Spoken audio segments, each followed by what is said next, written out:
Assalamualaikum warahmatullahi wabarakatuh. Innal hamdalillah nahmaduhu wa nasta'inuhu wa nastaghfiruh wa na'udzu billahi min shururi anfusina wa min sayyiati a'malina. May yahdihillah fala mudilla lah wa may yudlil fala hadiyalah. Wa asyhadu an la ilaha illallah wahdahu la syarika lah.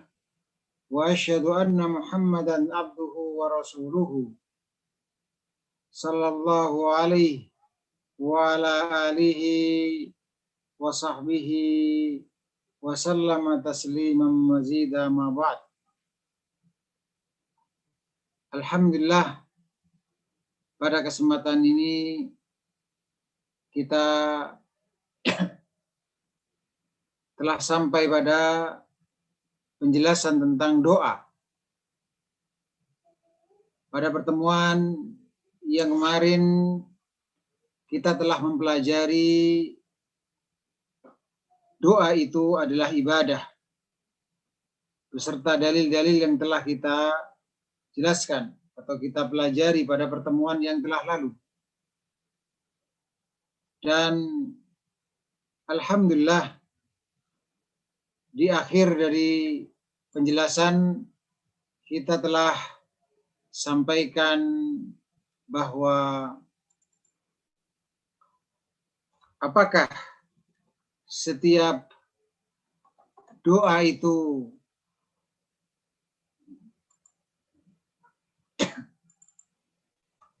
apakah setiap permintaan itu pasti ibadah? Artinya apakah setiap permintaan itu pasti merupakan suatu doa? Jawabannya adalah belum tentu. Karena ada sebagian permintaan yang bukan ibadah. Namun ada jenis permintaan yang dikategorikan ibadah, yaitu yang dinamakan dengan doa. Nah, bagaimanakah kriteria sebuah permintaan itu dikategorikan sebagai sebuah ibadah? Para pemirsa rahimani wa rahimakumullah. Nah, inilah yang akan kita pelajari dalam kesempatan ini insyaallah ta'ala. Baik, para pemirsa rahimani wa rahimakumullah, kita akan membacakan kitab yang sedang kita pelajari yang ditulis oleh Syekh Haytham Sarhan hafizahullah ta'ala, yang mana beliau menyampaikan kitab Thalathatul Usul, 3 landasan pokok yang beliau jelaskan.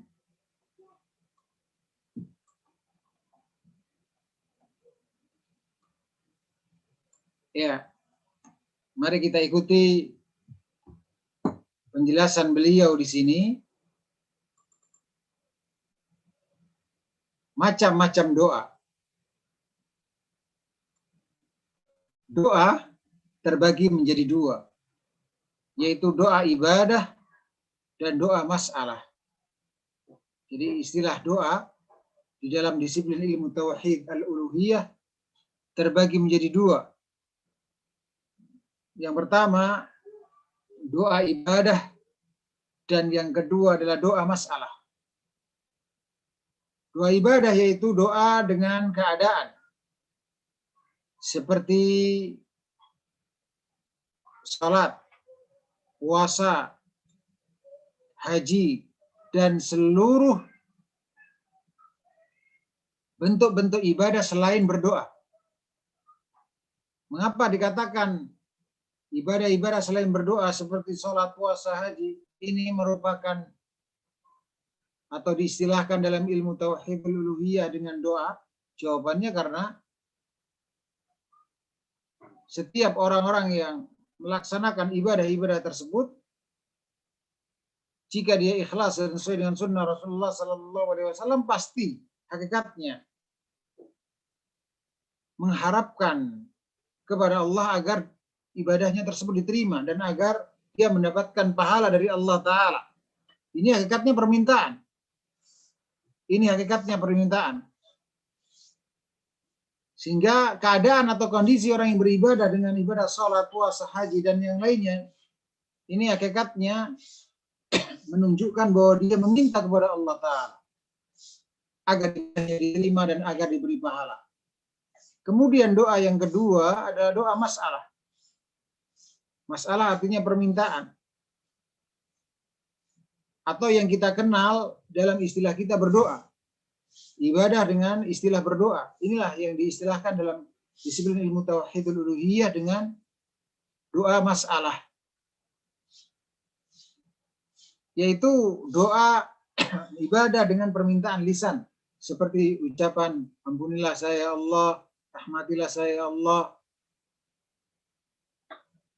Kalau kita sudah memahami dua macam bentuk doa tersebut, maka ketahuilah bahwa baik doa masalah maupun doa ibadah, kalau sudah sampai kepada tingkatan ibadah,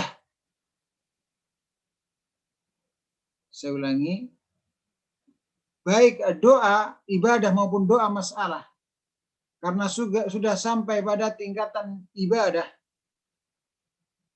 maka jika dipalingkan kepada selain Allah, maka pelakunya terjatuh dalam syirik besar.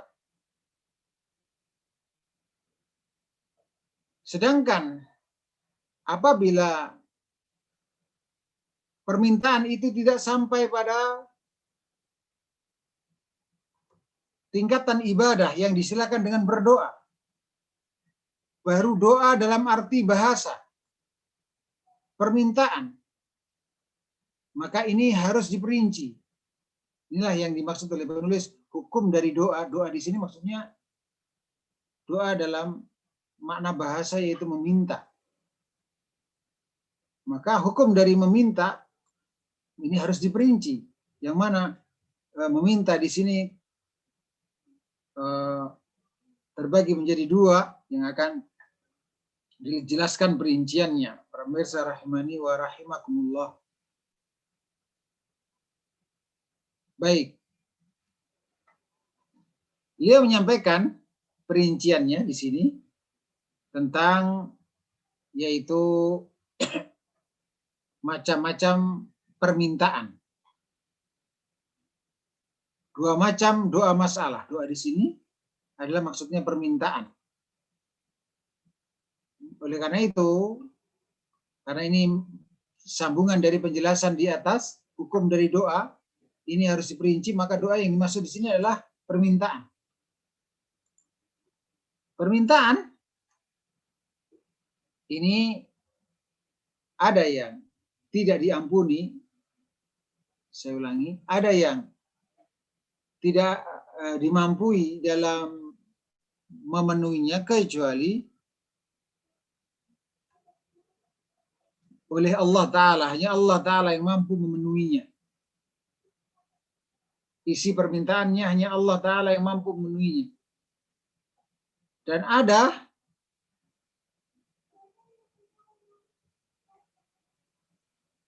permintaan yang hamba Allah anugerahkan kemampuan untuk memenuhinya. Maka untuk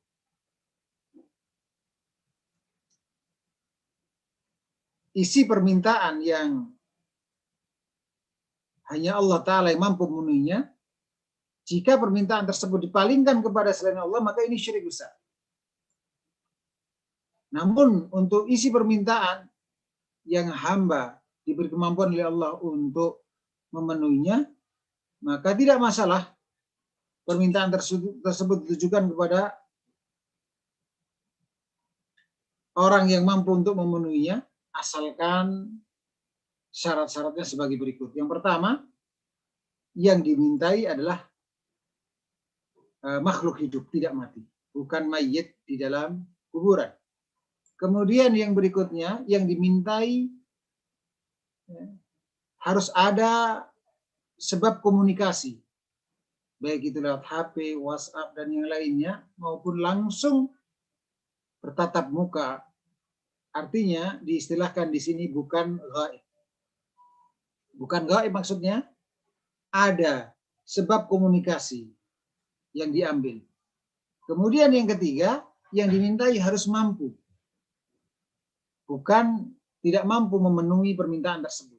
Kemudian yang ketiga adalah keyakinan bahwa yang dimintai hanya sebagai sebab, walaupun dia mampu memenuhi, tetapi Allah lah yang menjadikan orang tersebut mampu memenuhinya. Maka kita yakini orang tersebut hanya sebagai sebab.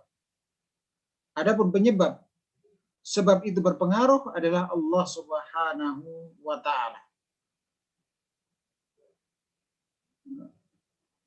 Oleh karena itu dikatakan di bawahnya di sini, berkaitan dengan sebab, tidak boleh kita meyakini bahwa sebab tersebut dapat berpengaruh dengan sendirinya.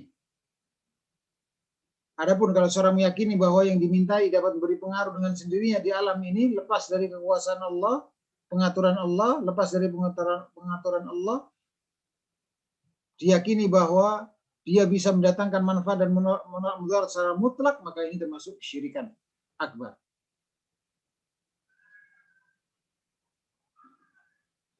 Baik, para pemirsa rahimani wa rahimakumullah, itu sedikit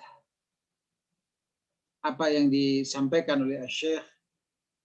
Mari kita tambahkan beberapa keterangan terkait dengan hal ini.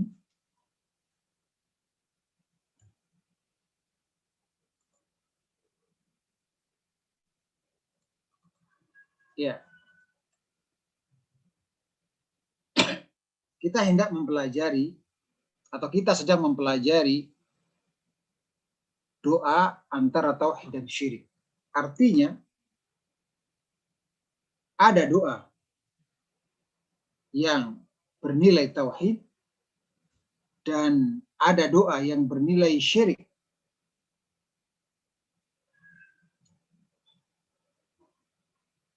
Apakah doa yang bernilai tauhid itu dan apakah doa yang bernilai syirik itu? Sebelum kita masuk di sini, masuk dalam penjelasan ini, maka kita tegaskan kembali pelajaran yang barusan kita dapatkan, bahwa permintaan itu ada yang tingkatan sampai ibadah dan ada permintaan yang tidak sampai ibadah. Permintaan yang sampai ibadah itu dinamakan berdoa dalam istilah kita, karena doa itu adalah ibadah sebagaimana penjelasannya pada pertemuan yang kemarin. Nah, ini harus dipersembahkan kepada Allah saja. Artinya tidak boleh berdoa kecuali kepada Allah saja. Kalau berdoa kepada selain Allah, maka ini syirik besar. Namun ada permintaan yang tidak syirik. Saya ulangi. Namun ada permintaan yang bukan termasuk ibadah. Sehingga boleh ditujukan kepada selain Allah, kepada makhluk dengan syarat-syaratnya tadi. Dan hal ini bisa Anda dapatkan di dalam artikel yang telah kami tulis di kajiantauhid.com terkait dengan hal ini, yaitu artikel yang berjudul Macam-macam ibadah syirik, seri yang ke-8, yaitu berdoa bisa jadi syirik, tanda tanya. Baik, mari kita lihat dalam artikel tersebut permintaan yang bagaimana yang bukan termasuk syirik, yang intinya sudah dijelaskan pada buku tadi, namun lebih menguatkan lagi sebelum kita beralih pada permintaan yang kategori ibadah. Baik, para pemirsa rahimani wa rahimakumullah, bahwa permintaan yang bukan termasuk ibadah, yang di sini saya beri judul permintaan yang bukan syirik, karena konteksnya adalah membedakan mana yang syirik, mana yang bukan. Tapi ini sebetulnya juga masuk dalam pembahasan permintaan yang bukan kategori ibadah. Ciri khasnya adalah makhluk yang dimintai adalah makhluk hidup. Satu. Kemudian hadir. Hadir maksudnya adalah tidak gaib. Tidak gaib maksudnya adalah ada sebab komunikasi yang diambil. Entah komunikasi tatap muka langsung atau tidak langsung pakai alat-alat komunikasi. Kemudian apa? Kemudian mampu memenuhi permintaan tersebut. Artinya isi permintaannya adalah isi permintaan yang makhluk, yang berada dalam kemampuan makhluk untuk memenuhinya, karena Allah Ta'ala jadikan mereka mampu memenuhinya.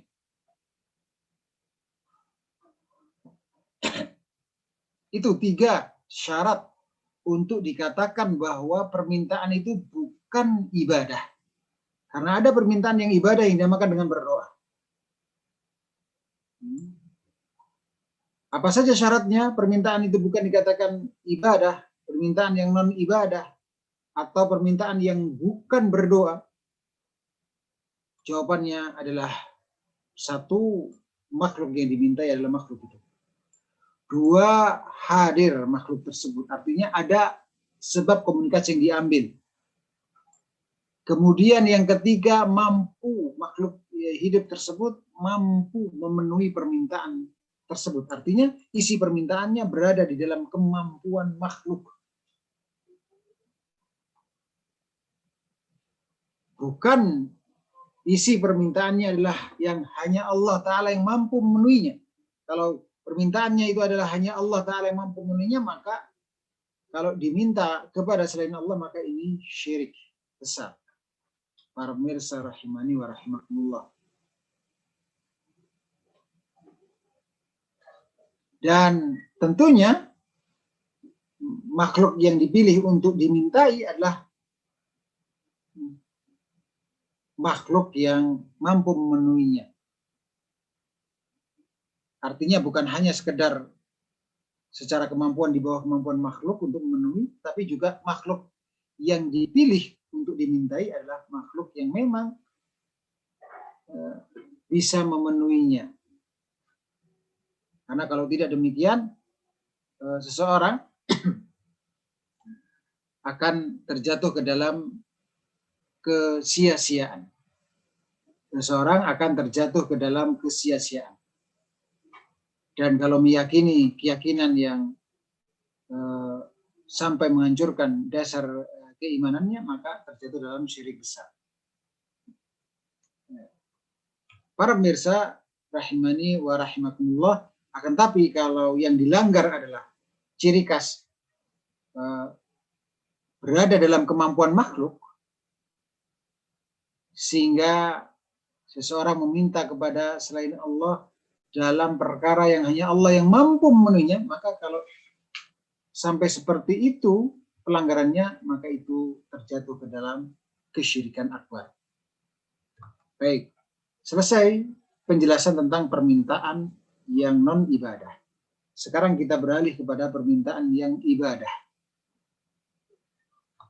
Para pemirsa rahimani wa rahimakumullah, adapun permintaan yang jenis ibadah ini, maka ada 2 kemungkinan permintaan yang jenis ibadah ini. Kemungkinan pertama, ibadah berupa permintaan tersebut atau berupa berdoa tersebut adalah ibadah yang bernilai tauhid. Ibadah yang bernilai tauhid. Dan kemungkinan yang kedua, permintaan yang bernilai ibadah tersebut, nilai ibadahnya adalah syirik. Permintaan yang sampai tingkatan ibadah tersebut, kemungkinan kedua bernilai syirik. Sehingga permintaan yang sampai pada tingkatan ibadah ada dua kemungkinan, bisa bernilai tauhid dan bisa bernilai syirik. Atau dengan istilah lain, doa itu ada yang bernilai tauhid dan doa itu ada yang bernilai syirik. Mari kita lihat, para pemirsa rahimani wa rahimakumullah, doa antara tauhid dan syirik. Bagaimanakah doa yang bernilai tauhid?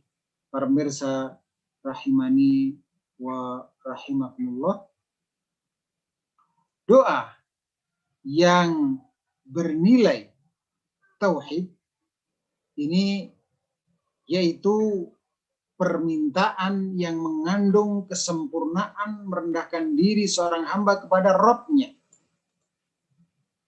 percaya sepenuhnya kepadanya, bersandar hatinya kepadanya saja, menyerahkan seluruh perkara kepadanya semata, serta meyakini bahwanya Allah yang mampu mencukupinya. Intinya, doa yang bernilai tauhid berciri khas 3 perkara. Apa saja 3 perkara tersebut? Yang pertama adalah terdapat ketundukan dan merendahkan diri kepada Allah Ta'ala semata. Terdapat ketundukan dan merendahkan diri kepada Allah semata.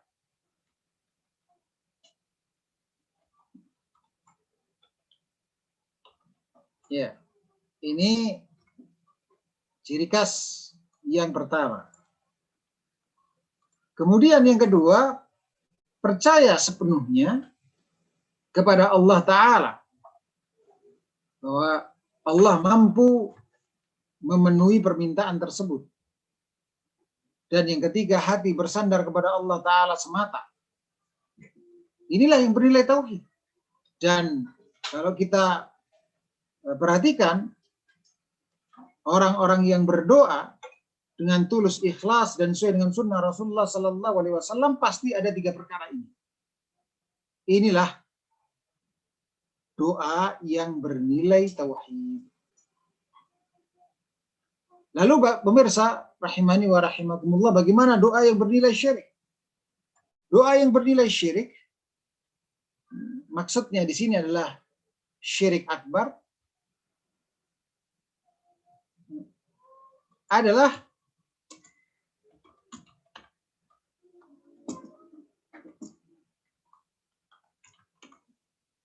syirik yang mengeluarkan pelakunya dari Islam. Wal iyadu billah. Yaitu permintaan yang ditujukan kepada selain Allah itu menjadi syirik besar apabila isi permintaan tersebut berupa perkara yang tidak mampu memenuhinya kecuali Allah. Misalkan minta surga, minta dimasukkan ke dalam surga, diselamatkan dari api neraka. Kalau itu ditujukan, permintaan tersebut ditujukan kepada selain Allah, maka ini berarti terpenuhi kriteria permintaan yang syirik akbar, karena isi permintaannya adalah sesuatu yang tidak mampu memenuhinya kecuali Allah. Maka kalau seperti ini tidak usah diperhatikan apakah makhluk yang diminta itu hidup atau mayyit, hadir atau ghaib. Artinya hadir adalah ada sebab komunikasi yang terbukti secara ilmiah, itu ada sebab komunikasi yang terbukti secara ilmiah, adapun gaib sebaliknya. Tidak usah dilihat. Yang penting kalau isi permintaannya itu adalah tidak ada yang mampu memenuhi kecuali Allah dan itu ditujukan kepada selain Allah, kepada makhluk, maka itu syirik akbar. Pelakunya jadi kafir, keluar dari agama Islam. Hanya saja tentu ini berbicara tentang peraturan. Adapun kasus per kasus, orang per orang, maka ini ada kalanya seseorang melakukan perbuatan yang sampai mengeluarkan pelakunya dari Islam, namun karena ada penghalang untuk dikafirkan, maka dia masih berstatus muslim karena ada penghalang. Inilah kehati-hatiannya Ahlussunnah wal Jamaah di dalam menerapkan vonis kafir. Jadi Ahlussunnah wal Jamaah tidak berlebihan dalam menerapkan vonis kafir, namun juga tidak liberal.